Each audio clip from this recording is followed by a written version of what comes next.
Creative Mornings. Welcome. Good morning to all of you. And thank you, Mike.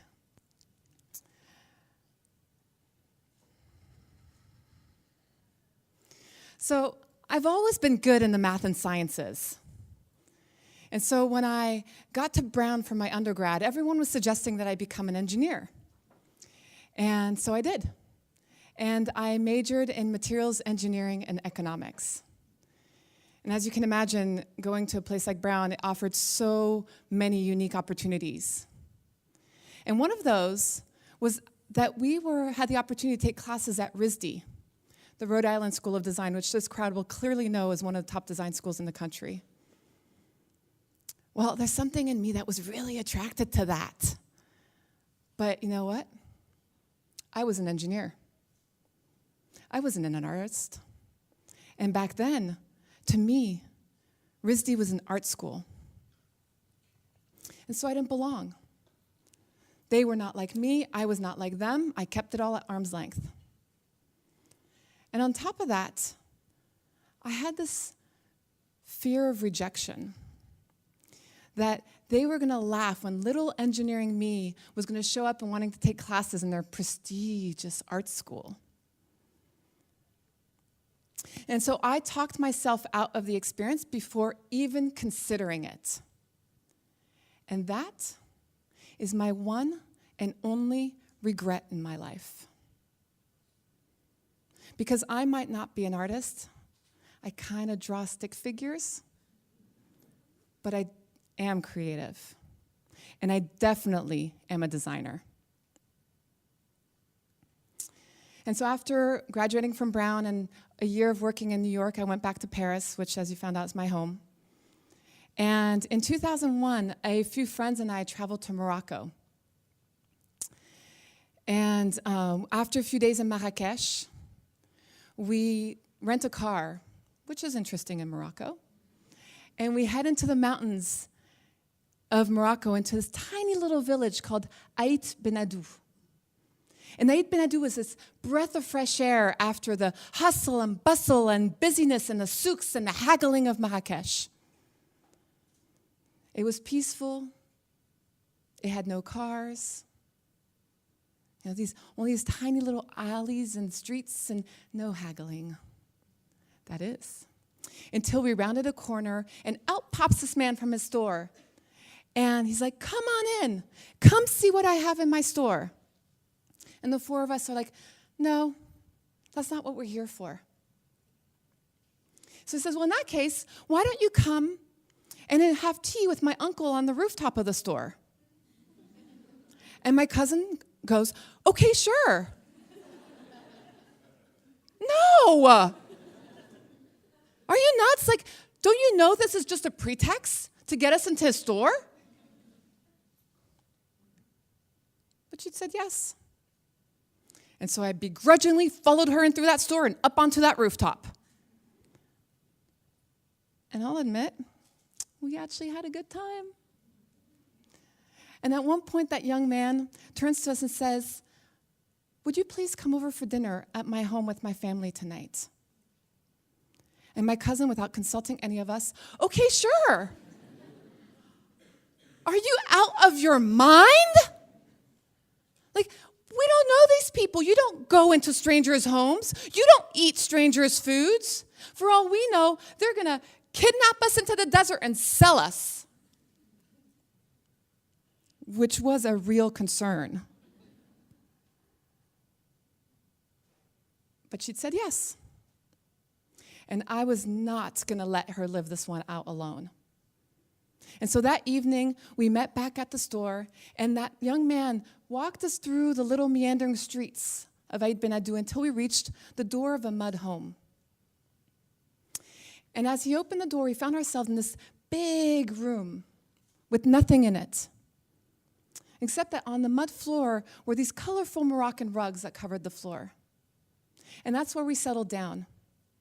And as we spent some time there, more uncles and cousins and brothers, and that is very Moroccan, show up. And as the evening progresses, we hear all these stories about their lifestyle and their culture. We learned, for example, that Their contents of their store comes from all the trade that they do across the entire Sahara Desert, because they are Tuareg desert nomads. And that a lot of the tribes in the desert survive because of the trade that they do. We learn that their salt is their most valuable commodity, and many of them are salt traders. And we hear stories of the unbelievable starry nights that they have in the desert with no lights around. At one point, more cousins show up, and with them, the djembes, their drums. And I'm seeing them move their fingers on those hides like I've never seen fingers move before. And around 10 p.m., the women show up. And they have this huge, and I mean huge, platter of couscous. And they set it down in the middle of the floor, in front of all of us, in the middle of all of us, and we all gather around and start eating the couscous. It was this beautiful evening of connection and stories and laughter and music and cultural discovery. It was so special and so joyful that almost 20 years later, I still remember it. And around midnight, 1 a.m., it was time for us to go. And as we're heading back to our beds in that chilly Eid Benadou night air, it hits me. I had just spent this magical evening in which I'd learned a ton, and I was absolutely safe with a group of complete strangers. And that shocked me, because my whole life I had believed, I still believed, that being safe meant keeping people at arm's length away. And yet, that evening, safety didn't come from having a predictable known experience. I had lived something that was completely new, that I could have never imagined. And that was because instead of keeping them at arm's length away, my cousin had said yes, and had allowed herself, and by extension, the rest of us, to step into their world. And though I started that evening begrudgingly, sitting on those colorful Moroccan rugs, I also allowed myself to open up and to live the experience.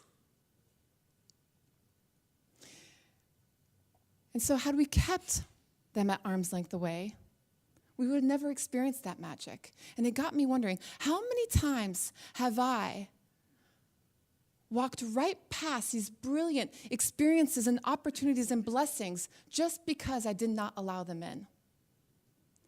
And I decided that was the end of that. And I was going to start saying yes to opportunities that were going to show up. And so I did. I did at home, at work, in my travels. And that continued even as I traveled to India a number of years later, about 10 years ago. And I found myself on this serendipitous trip to go pick up a friend. And there's a whole story of how this came to be. But here I was in this van with 7 people, and I had no idea who I was with, no idea where I was going, and no idea when we were coming back to Ahmedabad, the city we had just left. And one of the people in that van was the founder of a nonprofit based out of the Gandhi ashram named Manav Sadhana that cares for street kids. And another person in that van was Bhaskar, one of those street kids. Bhaskar had come under Manav Sadhana's wings after having spent years begging on the street to help support his mom and his younger brother after his father had passed away. They lived in this tiny home on the outskirts of the slum. And here was a street kid. And yet every time I saw Bhaskar in action, he was giving.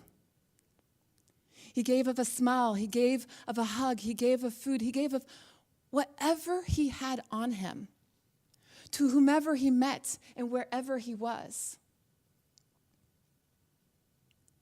I saw him give to me with the same care and attention that he gave to that blind cripple with no legs at the street corner. And I saw him give to that cripple with the same compassion that he gave to one of the most famous Gujarati actors. And in Bhaskar's actions, I saw that Hindi greeting of namaste. Namaste. The divine in me bows to the divine in you. Bhaskar had obliterated any sense of separation between him and the other, no matter who the other was. And as he did so, he made everyone around him feel like they mattered. And so if this street kid who still struggled to meet his basic needs could do this, I wanted to experiment with it too. And so I did. And that expression of namaste really got tested a few years later. So let's get there. After a few years of working and living in India and staying very connected to Manav Sadhana and to Bhaskar, I moved here to San Diego. And 4 years ago, like I do every morning, I was meditating. And during that meditation, I heard three words that were going to change the course of my life. Go to prison. Oh no. And I'll tell you, that reaction didn't come from a desire of keeping this group of people at arm's length away. It came because I had never even considered them. Ooh, that becomes a good opportunity to practice what Bhaskar taught me. And on top of that, I didn't even need to leave San Diego city limits to do it. Because Donovan State Prison is a men's prison just 25 minutes from where we are right now by the border. And so channeling Bhaskar, in December of 2015, I entered prison for the very first time. My journey to prison and my first days there are a conversation altogether. But for now, let me just say that I stepped into maximum security prison. And one of the first guys I met there tells me his life story in about 15 minutes, including the fact that he had murdered 7 people and attempted murder on 2 others. I quickly learned that prison is a dark and violent place. Because you see, these are a bunch of tough guys. Their safety and their security depends on them being the strongest, baddest, toughest guys around. And they've lived their whole lives by keeping the world at arm's length. And on top of that, in prison, race is the greatest divider. And crossing that line risks getting people seriously hurt or even killed. And yet here I was sitting with this guy. And as he told me his life story, what I saw in him was his humanity. And as I sat down and talked with more of the residents inside, I had the same experience. So here I was in one of the darkest and most violent places I've ever been in my life. And what I was seeing was light. Well, that got me hooked. And I started going to prison 3 times a week. And as I kept going in, I was wondering who else might be interested of having this experience. And would others experience the same thing? And so that's what led me to go to the administration and suggest that we put on and organize a Tedx event inside prison. Most logical thing to do. And because I wanted to place the residents in the driver's seat, we recruited and selected what we call a core team of prison residents that were going to organize the event, make all the decisions to put on the event. And in the process of putting this together, I learned that there's already an existing like-minded model for prison TEDx's, and so a couple of us fly to Ohio to experience their Tedx event.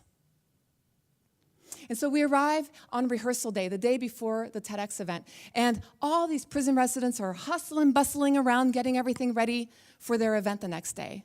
And it's all done under the direction of 2 prison residents. And these guys are funny. They balance the stress of the moment with humor. I see them being generous with the way that they show up to people, and these guys are clearly powerful leaders. You know, they've gained the respect and the trust of the other prison residents. And at one point, I sit down with one of these guys to be able to learn a little bit about the logistics of their event. And as we're having this conversation, with the same openness and transparency that he seemed to do everything in his life, he tells me what he's in for. Aggravated rape. Bam, my wall goes up. He might still be talking, but I am no longer listening. And yet, here was a moment to be able to practice what Bhaskar had taught me. And so I asked myself, can I still see the man sitting across from me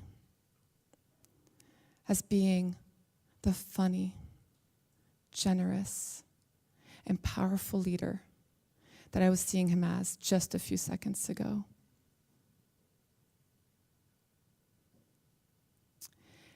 And I choose to say yes. And so with that, my walls slowly start coming down. I feel myself starting to slowly open back up.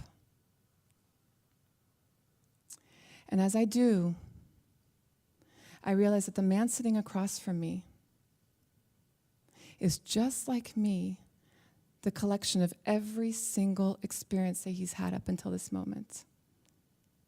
And that includes the darkest days of his life and the lightest days of his life.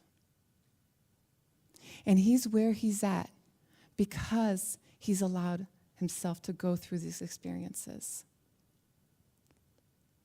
And so I choose in that moment to see the totality of the human being.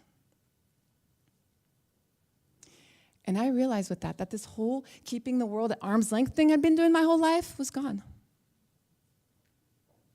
Because I was able to hold the duality that this guy had done some horrific things to people. And this guy also had a spark of the divine as recognized in Namaste in each and every single one of us.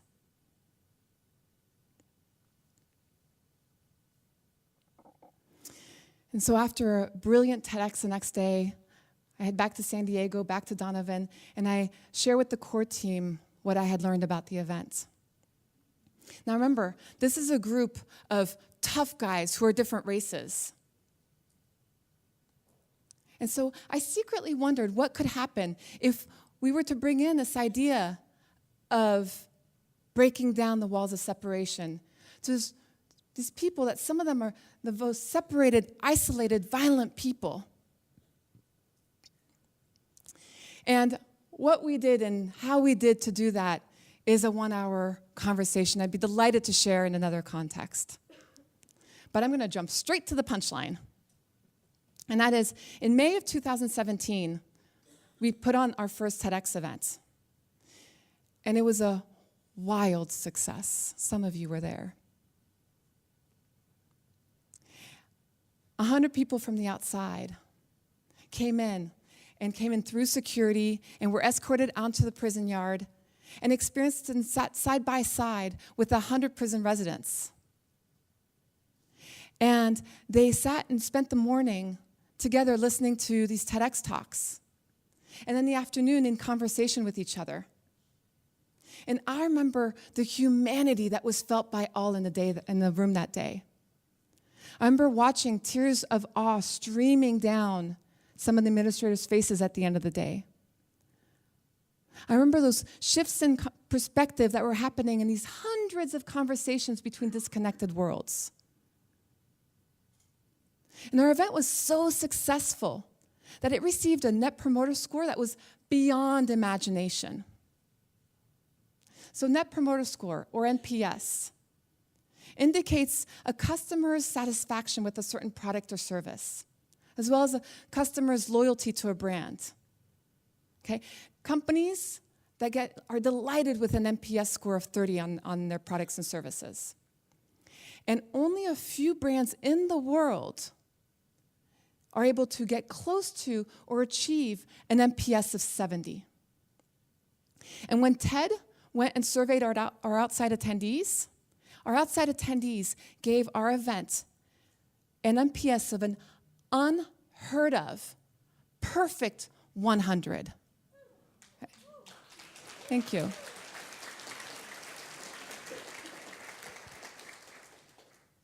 That's 100 by the outside attendees. To me, that part of me was doing the dance because they had seen the light too in this dark place. And this day-long event had been organized by a group of men that we consider often to be no good societal throwaways, inhumane, even monsters. Because our core team is a bunch of tough guys. You know, they keep the world at arm's length away. And yet, they had allowed themselves over the course of those 5 months of preparation to break down those walls that separate them. And our core team is also multiracial, and they told us stories of how if they were to even acknowledge each other out on the yard, they risk getting seriously hurt. And yet, as they broke down those walls, it created the safety that allowed for this group of multiracial tough guys to become one team. And not just any team. A team that was able to create the flood of creativity and innovation and productivity that enabled an event of an NPS score of 100.